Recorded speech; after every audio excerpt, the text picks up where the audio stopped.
They're a really great upper body move that only requires your body weight.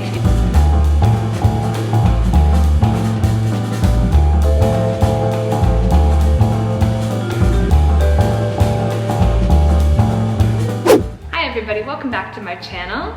Today I have a how-to video for you. And it's not just any how-to video, it's a video that I've wanted to make for a really long time. How to push up. Because I love the push-up. I used to hate it, and for the longest time I dreaded doing them. I couldn't do them properly, I didn't have enough upper body strength. And then about this time last year, I did the 50 push-ups a day challenge video. And since that time, one, I've learned a lot about the mechanics of the push-up, and two, I have grown to love them. And now I seek to incorporate them in almost any workout that I do because they're a really great upper body move that only requires your body weight. And it works the triceps, the shoulders, the biceps, the core, the back. It's fabulous. So if, like me, you also used to hate, or you currently still hate, the push-up, fear no more. I'm going to break it down as best I can in this video, sharing with you, as in the other how-to videos, some of the things not to do. There are a lot of things not to do in the push-up. Some exercises that you can do to build strength to work up to a proper push-up. There's many different varieties as well, different variations of the push-up. And also, of course, going over the cues in the push-up. There's a lot of things to keep in mind while you're doing it so that you can continue to practice safely and injury-free long into your golden years. So if you all enjoyed this video, or you're looking to also love the push-up like I have learned to through so much blood, sweat, and tears, then go ahead and drop a big thumbs up. It really helps support my channel. And consider subscribing to join our little family on here. I upload new videos every Monday. And I have a whole how-to playlist here going over different skills that I have learned throughout the years and then have done my best to iterate how to do them in these videos. So I'll link to that in the description box below. But without further ado, let's start with the things not to do in your push-up. Okay, let's start things off with the biggest no-nos in the push-up.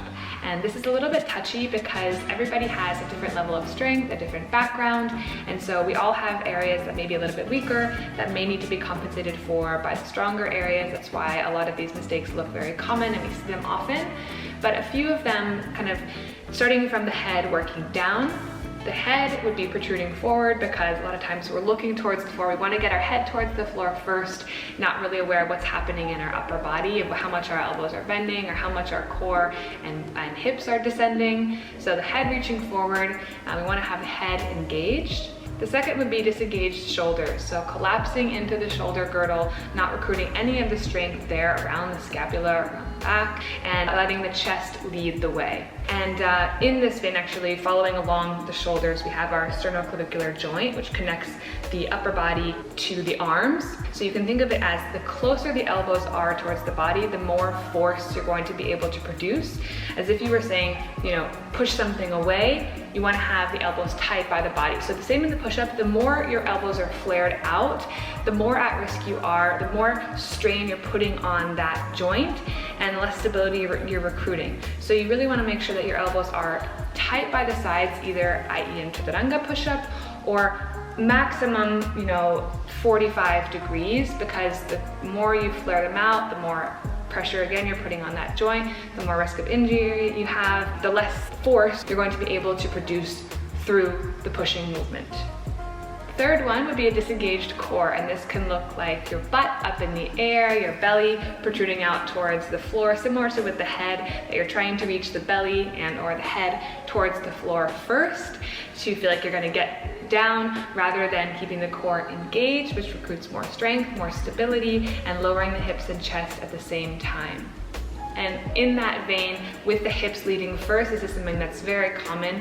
The hips will come down first so that you can slowly lower down the chest and then kind of snaking your way back up. So the commonality with all of these is disengaged and or weak muscles that are not being recruited properly to really give you the strength that you need to perform the proper and strict push-up.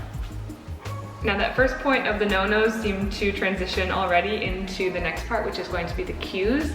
Same idea here, starting from the head and working our way down. So to fix that protruding neck, the neck that's reaching forward towards the floor, trust me, you'll get there eventually. You will reach down into a strict push-up, but we wanna make a really nice double chin. So engaging the muscles of the neck, the deep neck flexors, to pull the chin in and keep it in line with the chest and the rest of the body. So moving from the head down to the shoulders are our most complex joint within the body. So there's a lot of things that we can do to maximize the potential there and stabilize them for safe movement. And also conversely, there's a lot of things we can do to f it up.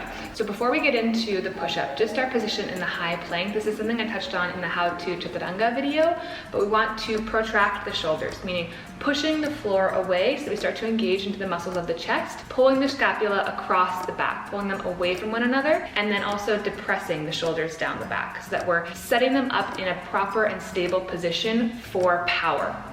And that same idea applies in other variations of the push-up. So whether you're trying to target the chest or more of the biceps or more of the triceps, that angle will stay the same between 45 degrees and elbows tight by the sides, but then you'll just switch around your hand placement. So say you want to target more of the lower chest, you'll work with the hands a little bit closer to the body and work back to front trajectory, pushing.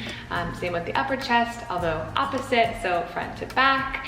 You can work with alternating hands, but keeping that range maximally 45 degrees of the elbows so that you have a stable shoulder girdle and you're recruiting the strength of the back muscles like the lats and the serratus anterior to keep all the muscles stable and keep you producing the most force that you can in the movement.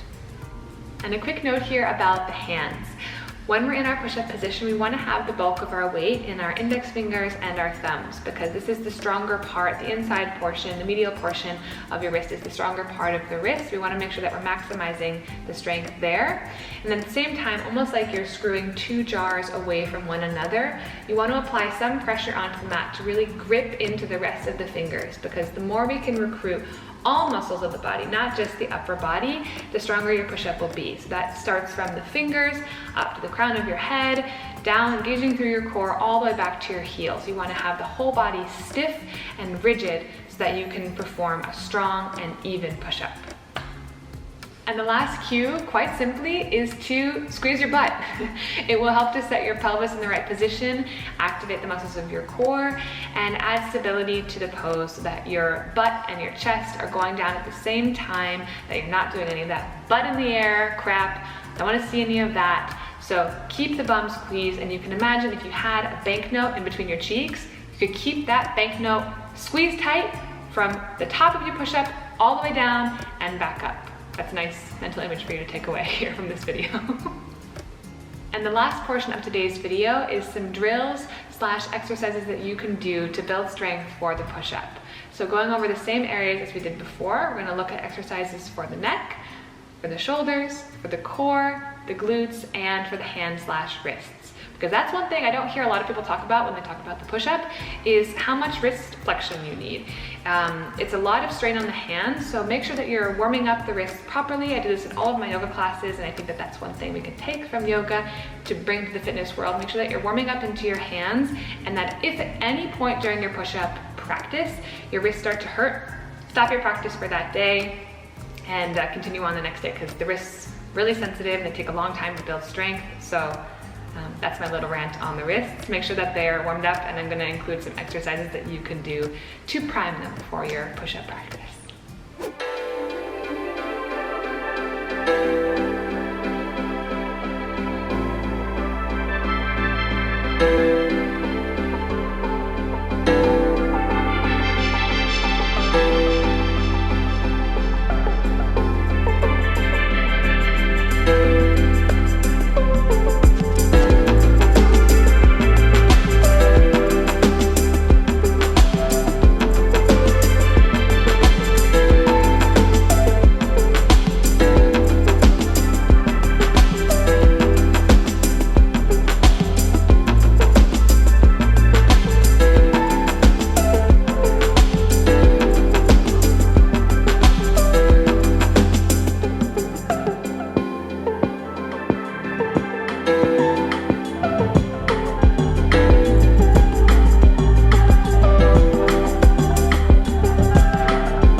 all we have for today's video. I hope I covered the push-up in depth.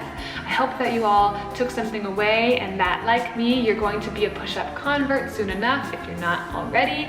As I mentioned, it's a wonderful move. I didn't used to think so. Clearly, I avoided them for a really long time, but I'm really glad that they have been added into my arsenal, and I'm so happy that I was able to put this video together because it's something that I would have liked to see 2 years ago when I was avoiding them like the plague. But yeah, feel free to leave any questions or comments in the little comment box down below. I'll meet you all down there. And thank you so much for watching. Don't forget to subscribe if you haven't already. If this video hasn't convinced you already, I have lots more videos like this, and I'm always open to new suggestions. So with that, wishing you a beautiful rest of your day. I look forward to hearing how your push-up journey goes, and I'll see you all here in my next video. Take care. Ciao, guys.